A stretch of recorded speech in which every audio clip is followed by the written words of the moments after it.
하나님께서 우리에게 주신 사도행전 28장 11절에서 12절 말씀을 가지고 하나님의 위로라고 하는 제목으로 함께 말씀을 나누기를 원합니다. 여러분 혹시 요즘 최근에 아주 핫한 EBS의 포텐독이라고 하는 그 만화에서 만든 뮤직비디오를 알고 계시나요? 모르시나요? 혹시 그 아침 먹고 땡집을 나서려는데 이거 모르세요? 이런 반응, 네, 감사합니다. 최근에 EBS 포텐독이라고 하는 어린이 만화인데요. 그 만화의 한 장면이 인기를 끌고 있습니다. 포텐독이라고 하는 그 만화를 제가 네이버에 검색을 해봤더니 기본 정보에 이렇게 되어 있었습니다. 초능력을 가진 개들이 변신을 하고 악당과 싸우는 슈퍼히어로물의 형식을 빌려 개의 시각에서 바라본 인간의 모습을 통해 개와 인간의 관계에 대해 다시 생각해보는 이야기라고 소개가 되어 있습니다. 그래서 요즘에 이 영상을요, 많은 사람들이 따라하고 유튜버들도 따라하고 많이 올리고 있는 것을 보았는데요. 제가 아까 불러드렸던 이 노래의 제목은 똥발반네입니다. 그래서 이 영상을 보면 캐릭터들이 노래에 맞춰서 춤을 추는데요. 센터감 어린이, 메인 댄서 할머니, 현란한 발재간 언니, 자아도취남 이렇게 해서 다 나누어서 춤을 추면서 마지막에는 똥 밟았네 똥 이렇게 하거든요. 네, 그래서 여러분 죄송합니다. 네, 이렇게 인기를 끌고 있는 영상을 제가 보았습니다. 이런 제가 가사를 한번 읽어드릴게요. 아침 먹고 땡집을 나서려는데 화려한 햇살이 나를 비추네. 나만 바라보는 시선을 느끼며 거들먹 걷다가 똥 밟았네 똥 밟았네 똥 밟았네 똥 이런 가사입니다. 네, 오늘은 왠지 기분이 좋은 것 같은데 아이고 이런 똥을 밟아버릴 것만 같은 이런 심각한 상황들, 당황스러운 순간들이 여러분 가운데 있지는 않나 한번 생각해 보시기를 바랍니다. 여러분의 그 삶 가운데 혹시 내가 계획하지 않고 생각하지 않았는데 갑작스럽게 나에게 닥친 일들, 마치 똥을 밟은 것 같은 그런 어마무시한 그런 기분 나쁜 일들이 여러분 가운데 다가오지는 않나 한번 생각해 보십시오. 그리고 내가 오늘은 기필코 하나님의 말씀 안에서 은혜 안에 살아가겠다고 다짐을 하였는데 마침 또 나의 은혜를 모두 쏟아버리는 것과 같이 사단이 나를 공격하여서 나의 마음을 갉아먹는 일, 그런 똥 밟은 것 같은 그런 일들은 없었는지 한번 돌아보시기를 바랍니다. 오늘 바울의 여정에서도 수도 없는 그 똥지뢰밭에 바울이 처하게 되는데요. 그런데 이 바울의 무엇 하나 순탄할 것 없는 평탄하여 보이지 않는 이 순간순간 가운데 오히려 똥 밟은 것처럼 안 좋은 일이라고 많은 사람들이 보기에도 안타까워하는 그 순간 가운데 오히려 바울은 그것을 속속 피해가면서 하나님의 은혜를 경험하였던 것을 우리는 말씀 속에서 볼 수 있습니다. 바울의 그 여정 가운데 어떤 은혜가 있었는지 오늘 말씀 속에서 살펴보기를 원하는데요. 오늘 말씀은요, 멜리데 섬에서 3개월이라는 시간을 보내고 다시 최종 목적지였던 로마로 가게 되는 그때에 일어난 일입니다. 11절 말씀에는 석 달 후에 우리가 그 섬에서 겨울을 난 알렉산드리아 배를 타고 떠나니 그 배의 머리 장식은 디오스그로라라고 기록이 되어 있습니다. 겨울에는 항구가 모두 얼기 때문에 배가 이동하는 것이 너무나도 힘들었습니다. 지금 내가 있는 곳의 항구에 배가 정착하고 움직일 수 있다고 할지라도 다른 항구에는 어떤 상황인지 모르기 때문에 얼어있고 배가 정착할 수 없는 상황이 있을 수 있기 때문에 이 사람들은 겨울에 그 모든 순항을 멈추게 됩니다. 항해를 멈추게 됩니다. 그래서 배는 겨울에는 어떠한 순간에도 항해를 하지 않죠. 그래서 그들은 3개월이라는 시간을 멜리데에서 보내게 되었고 겨울을 나고 나서 이제 알렉산드리아라고 하는 배를 타고 다시 로마로 가려고 합니다. 여기 나오는 알렉산드리아 배라고 하는 것은 여러분 그 전에 말씀에 보면 배가 모두 난파되었는데 어떻게 이 배를 탈 수 있었을까요? 마침 그 배는요 멜리데 섬에 다른 배가 정박해 있던 그 배였습니다. 알렉산드리아라고 하는 것은 배 한 대의 이름이 아니라 한 이집트의 동네의 이름이었습니다. 그래서 실제로 알렉산드리아 배라고 하는 배들이 있었고요. 원래 타고 있던 그 배가 난파되고 이제 이 알렉산드리아 배를 타고 로마로 떠나는 여정이 이 사람들 앞에 펼쳐집니다. 14절 마지막 부분에 보면 그 배의 머리 장식이 디오스구로라고 되어 있는데 혹시 이것이 어떤 것인지 아시나요? 이 디오스구로라고 하는 것은요, 헬라 신화에 보면 나타나는 신인데요. 제우스와 달의 신이었던 레다라고 하는 그 신 사이에서 태어났던 쌍둥이를 의미합니다. 실제로 그때 그 당시의 사람들은 이 신이 항해를 할 때 지켜준다라고 생각을 하였기 때문에 항상 뱃머리에는 이 장식을 하는 배들이 많았습니다. 그리고 우리의 무사 기원을 바라면서 항해가 잘 끝나기를 바라는 마음에 그 장식을 달고 배를 이동하는 것이죠. 그래서 오늘 이 바울이 탄 일행의 배에도 이 머리 막대, 이 뱃머리에 디오스구로라고 하는 이 쌍둥이 신의 그 형상이 붙어 있었습니다. 이제 이 배를 타고 멜리데에서 로마로 갑니다. 그들의 여정을 더 자세하게 한번 살펴보겠습니다. 12절 말씀에 보면 수라쿠사라고 하는 곳에 배를 대고 사흘을 있다가 라고 기록을 하게 되는데요. 멜리데 섬을 출발하고 나서 바로 로마로 가는 것이 아니라 이곳에 수라쿠사라고 하는 곳에 정착을 하게 됩니다. 이 수라쿠사라고 하는 곳이 어떤 곳이었냐면 이탈리아 반도에서 떨어진 섬 하나가 있는데요. 바로 시실리라고 하는 섬인데 그곳의 수도와 같은 곳이었습니다. 그래서 이 바울 일행은 수라쿠사에서 3일을 머물렀습니다. 다시 남풍이 불어야지 순항을 할 수 있었기 때문에 그때를 기다리다가 다시 남풍이 불게 되고 그들은 이제 레기온이라고 하는 곳까지 가게 됩니다. 레기온은 어떤 곳이냐면 이탈리아 반도가 구두발처럼 생겼어요. 그 구두발처럼 생긴 끝쪽에 왼쪽 부분에 해당하는 그런 곳이었습니다. 그래서 그곳에서 다시 하루를 보내고 레기온에서 이제는 보디올이라고 하는 곳까지 가게 됩니다. 그 당시 보디올은 상당히 유명한 곳이었습니다. 왜 유명했냐면 그곳은 이제 모든 배들이 로마로 들어가기 전에 마지막 항구였기 때문입니다. 이제 이곳에 도착하면요, 이 보디올이라고 하는 곳에서는 더 이상 배를 타고 이동하는 것이 아니라 그 사람들이 배를 대놓고 걸어서 로마까지 이동하는 곳이었습니다. 그래서 실제로 그곳에 배를 대어놓고 이집트 사람들은 물건을 내리고 그곳에서 환전을 하면서 자기가 받은 그 수당을 환전하기도 하고 그런 일들이 많이 일어났기 때문에 그곳에는 당연히 은행이 발달하는 일이 있었습니다. 많은 사람들이 모였고요. 항상 북적북적했고요. 은행이 발달하게 되면서 또 그런 화폐 문화들도 여러 가지로 발달을 하게 된 곳이었습니다. 그곳에서 이제 이 바울과 일행들은 일주일이라는 시간을 보내게 됩니다. 여기서 하나님의 첫 번째 위로가 바울에게 찾아옵니다. 하나님의 첫 번째 위로는 형제들을 만나게 하심입니다. 14절의 말씀을 다시 읽어드리겠습니다. 거기서 형제들을 만나 그들의 청함을 받아 이레를 함께 머무니라. 그래서 우리는 이와 같이 로마로 가니라 라고 기록되어 있습니다. 보디올에서 어떤 일이 있었습니까? 형제들을 만나 이레를 머물렀다 라고 기록하고 있습니다.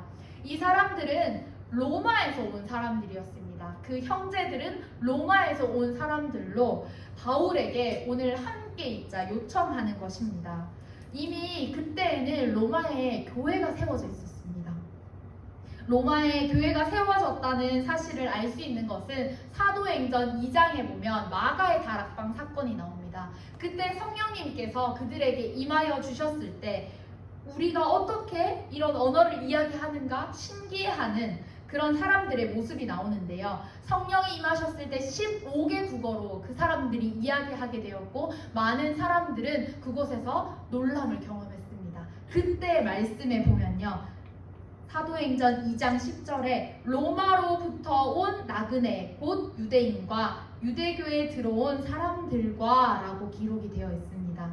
이 사실로 보았을 때 로마에는 이미 교회가 세워져 있었다는 사실을 알 수 있습니다. 그래서 그 로마 교회의 사람들, 그 형제들이 오늘 바울이 왔다는 소식을 듣고 바울에게 찾아온 것입니다. 로마 교회의 사람들이 바울을 어떻게 찾아왔는지, 아니면 그 길을 가다가 우연히 만나서 바울이라는 사실을 알고 그럼 우리가 바울과 함께 머물러야겠다 이렇게 이야기했다는 것, 그것은 성경에는 기록되어 있지 않아서 우리가 알 수 없지만 분명한 것은 오늘 바울과 함께 이 일행이 일주일을 보냈다는 것입니다. 그런데 놀라운 사실은 이때의 바울의 신분은 죄수였습니다. 죄수가 자기의 마음대로 자유롭게 이동하거나 움직이거나 어떤 사람들을 청할 수 있었을까요? 그것은 불가능한 일입니다. 그런데 이 율리오라고 하는 사람은요, 바울을 끌고 가는 사람이었죠. 이 율리오는요, 바울에게 참 관대한 모습을 보여줍니다. 율리오는 짐을 푸는 기간 동안에 바울을 찾아온 형제들에게 바울이 보살핌을 받도록 허락하여 주었는데, 이전 말씀에 나오던 율리오라는 인물은 예전부터도 그 전부터도 바울에게 계속 호의적인 모습을 보여주었다는 것을 우리는 알 수 있었습니다. 광풍을 만났을 때 그때 바울의 말대로 되었었고, 멜리데 섬에 갔을 때도 바울 덕분에 자신들이 그 사람들에게 영접을 받게 되고 또 따뜻한 그 일행들의 손길을 받게 되었습니다. 그렇기 때문에 이 율리오는 이제는 더 바울에게 호의적인 모습으로 이 형제들에게 보살핌을 받을 수 있도록 허락하여 준 것입니다. 어떻게 보면 바울은 아직 재판을 받지 않았기 때문에 완전히 죄의 명이 없었습니다. 그리고 로마의 시민권자였기 때문에 쉽게 허락해 줄 수 있는 합법적인 그런 근거가 있었습니다.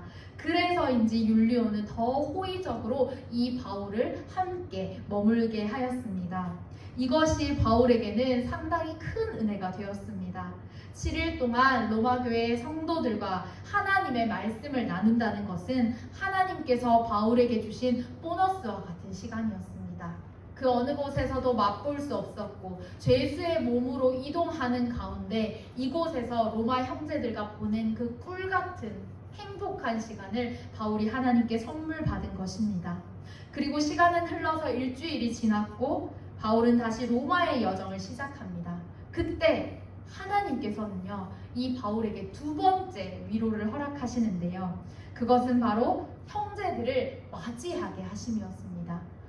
지금 바울을 찾아와서 일주일을 보냈던 로마의 형제들과는 다른 형제들이 이제 바울을 찾아오게 되는 것입니다. 이 형제들의 찾아옴도 바울에게 큰 위로가 되었는데요. 15절의 말씀을 보면 이렇게 기록하고 있습니다. 그곳 형제들이 우리 소식을 듣고 아비오 광장과 트레이스 타베르네까지 맞으러 오니 바울이 그들을 보고 하나님께 감사하고 담대한 마음을 얻으니라. 이렇게 15절에는 기록하고 있습니다. 이 말씀을 보면 이제 보디올이라고 하는 곳에서부터 로마까지 걸어가게 되는데, 그 여정을 시작하는 가운데 어떤 형제들이 찾아오게 된 것입니다. 이번에는 두 군데에서 이 형제들이 찾아오게 되는데요. 한 군데는 아비오 광장이라고 하는 곳까지 나왔고, 한 군데는 트레이스 타베르네라고 하는 곳까지 찾아오게 된 것입니다. 아비오 광장은요, 로마에서 65km 정도 떨어진 곳이었습니다. 그곳은 여행객들이 숙박을 하고 말을 바꾸어 타던 그런 곳이었고, 여행 경유지와 같은 곳이었습니다. 65km라고 하는 그 거리는 결코 가까운 거리가 아님에도 불구하고 이 사람들이 바울을 맞으러 그곳까지 나오게 된 것입니다. 타베르네는 50km 정도 떨어진 곳인데요. 세계의 여관이라는 뜻을 갖고 있는 곳입니다. 이들은 먼 곳에서 65km 떨어진 50km 떨어진 먼 곳에서부터 이 바울을 맞이하기 위해서 나옵니다. 이 사람들이 맞으러 온다고 했던 이 단어는요, 신약 성경에 딱 3번만 기록하고 있는데요. 첫 번째는 마태복음 25장에 나오는 열처녀 비유에서 나옵니다. 그 비유는 예수님이 다시 오실 때, 재림하실 때 그 신부된 자로서 신랑된 예수님을 맞이하는 내용이 나오는데, 그때 맞이했다라는 이 표현이 바로 오늘 이 말씀에 쓰인 맞이한다 라는 뜻을 갖고 있습니다.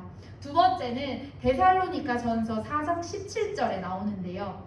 공중에서 휴거가 되어서 주님을 영접하리니 라는 구절이 나오는데, 이때 영접한다 라는 이 단어가 바로 오늘 말씀에서 쓰인 맞이한다 라는 의미와 똑같은 단어로 쓰였습니다. 이 맥락으로 봤을 때 로마인들은 마치 다시 오실 예수 그리스도를 영접하는 것처럼, 그 마음에 예수님을 모시는 것처럼 진심을 다해서, 마음을 다해서 그 바울을 영접했다라는 뜻을 가지고 있습니다. 두 팀은 각각 자신이 있는 곳에서 바울이 로마로 온다는 소식을 듣고 출발하여서 함께 그 바울과 걸어가는 모습을 보게 됩니다. 바울이 걸어갈 때 바로 바울의 옆에서 또 뒤에서 계속해서 교제를 하고 이야기를 나누고 하나님의 말씀과 그 은혜를 나눌 수는 없었지만, 아무 말을 하지 못하더라도 그저 그 바울의 가는 발걸음을 묵묵히 따라가며 그 길을 끝까지 지켜주었던 그 사람들의 모습을 우리는 발견하게 됩니다. 65km 떨어진 곳에서, 50km 떨어진 곳에서 그 바울과 함께 동행하며 걸어갔던 그 사람들을 통하여서 오늘 바울은요, 이렇게 말하고 있습니다. 큰 위로가 되었다. 그리고 하나님께 감사하였다 라고 기록하고 있습니다. 바울은 그 사람들의 그 동행으로 말미암아서 하나님께 위로를 받았고, 이제는 하나님께 감사하면서 담대한 마음을 얻어 로마로까지 들어가게 되는 그 은혜를 경험하게 됩니다. 로마로 가면 죽을 수도 있는, 죽을 줄을 알면서도 자신의 목숨을 걸었고 복음을 전하기로 작정한 그 바울.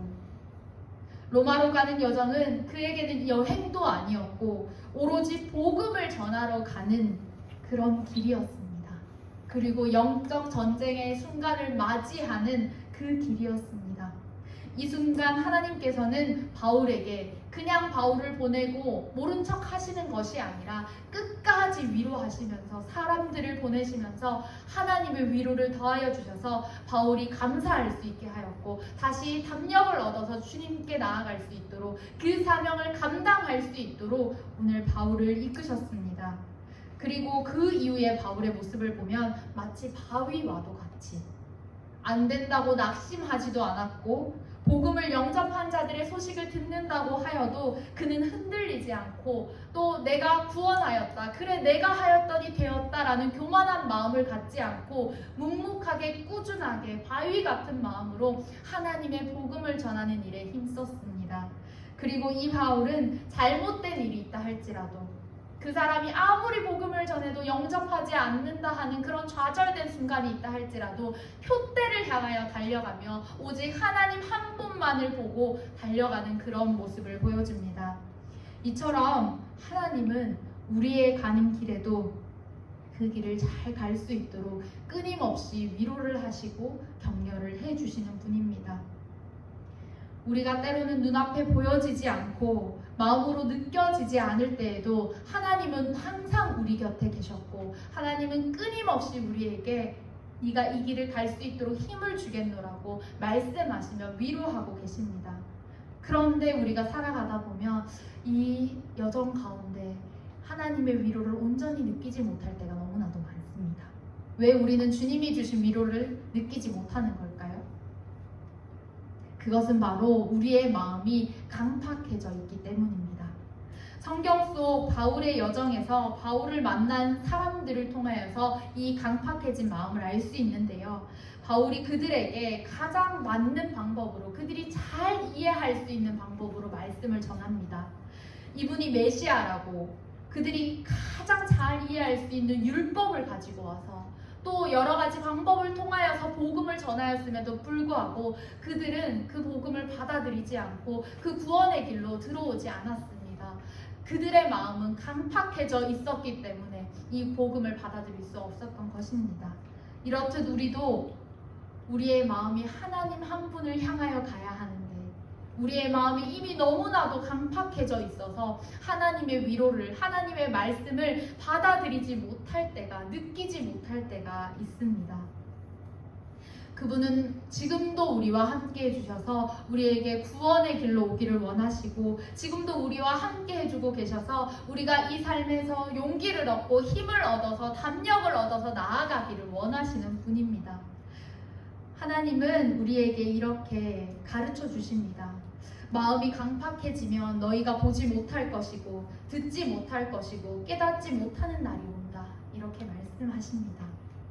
그리고 하나님께서는 너희가 이런 날이 올 것인데 그냥 너희가 이것으로 끝난다 말씀하지 않으시고 우리에게 한 가지를 가르쳐 주십니다. 그것은 바로 강팍해진 마음을 내려놓을 때 하나님께서 깨닫게 하여 주신다는 은혜입니다. 하나님은 과거를 돌아보지 않으시고 우리가 돌이켰을 때 그 돌이킴의 마음을 보시고 다시 이 강팍해진 모든 마음들을 깨끗하게 해주시고 깨어지게 해주시고 새롭게 해주시는 분이라고 우리에게 말씀하고 계십니다. 이제 우리는 하나님께 솔직하게 우리의 마음을 토로하는 자 되기를 원합니다. 그리고 하나님에게 우리의 모든 마음을 솔직하게 내려놓고 용서를 구하시는 여러분들이 되기를 원합니다. 그때 하나님께서는 우리를 반드시 용서하여 주신다고 말씀해 주시기 때문입니다. 그리고 이제 우리의 이 강팍해진 마음이 깨어졌을 때 우리를 향한 하나님의 위로가 우리 마음 가운데 찾아오게 될 것입니다. 하나님은 내 인생의 방향이 틀어지고 계획대로 되지 않을 때도 끊임없이 우리의 마음을 두드리고 계시는 분입니다. 그분은 내가 가장 원하는 방법, 나에게 가장 따뜻한 방법으로 찾아오시는 분입니다. 그리고 때로는 내가 상상하지 못하는 방법으로 찾아오셔서 우리를 위로하시고 하나님이 위대하신 분이라고 알려주시는 그런 분이십니다. 그리고 그분은 우리를 품으시기로 작정하신 분이십니다. 하나님께서 오늘 우리에게 찾아오십니다. 하나님의 따뜻한 음성으로, 또 말씀으로, 때로는 사람으로, 때로는 물질로 우리에게 채워주시고 가장 딱 맞는 여러분에게 가장 큰 위로가 되는 방법으로 여러분과 함께 해주실 것입니다. 여러분이 좌절할 때, 절망감으로 바닥칠 때, 어떻게 할 수 없는 상황에 처했을 때 그런 가운데서 이제 하나님 앞에 나아가시는 여러분들이 되시기를 소망합니다. 세상의 다른 것에 손을 뻗어서 그것을 취하려고 하고 이것이 마치 나의 인생의 모든 것을 해결해 준다고 생각하지 마시고 먼저 하나님께 나아가서 그 강팍한 모든 마음들을 내려놓으시고 하나님 앞에 해결받고 하나님 앞에 위로를 얻는 여러분들이 되시기를 소망합니다. 하나님께서는 지금도 여러분들의 곁에서 그렇게 위로하고 계시는 분이기 때문입니다. 오늘 이 하나님의 위로를 기억하시면서 날마다 하나님과 동행하시는 귀한 삶을 살아가는 여러분들이 되기를 소망합니다. 함께 기도하겠습니다. 하나님 감사합니다. 지금도 우리를 사랑의 품으로 품으시고 위로해 주시는 하나님이셔서 감사합니다. 우리는 우리의 인생의 어려운 순간과 위기의 순간을 맞이할 때마다 세상의 다른 것들에 손을 뻗으며 만족과 위로를 얻으려고 하였습니다. 하지만 이제는 그 모든 마음들을 내려놓습니다. 주님께 나의 강팍해져 있는 모든 마음들을 내려놓을 때 하나님께서 이제 우리의 마음을 위로하시고 하나님의 방법으로 우리를 이끌어가 주심을 믿습니다. 그 하나님 한 분 의지하며 나아갈 수 있는 믿음을 허락하여 주시고 나에게 가장 딱 맞는 방법으로 가장 따뜻한 위로의 순간으로 우리에게 찾아오셨을 때 그 주님의 사랑을 느끼게 하여 주시옵소서. 예수 그리스도의 이름으로 기도드립니다. 아멘.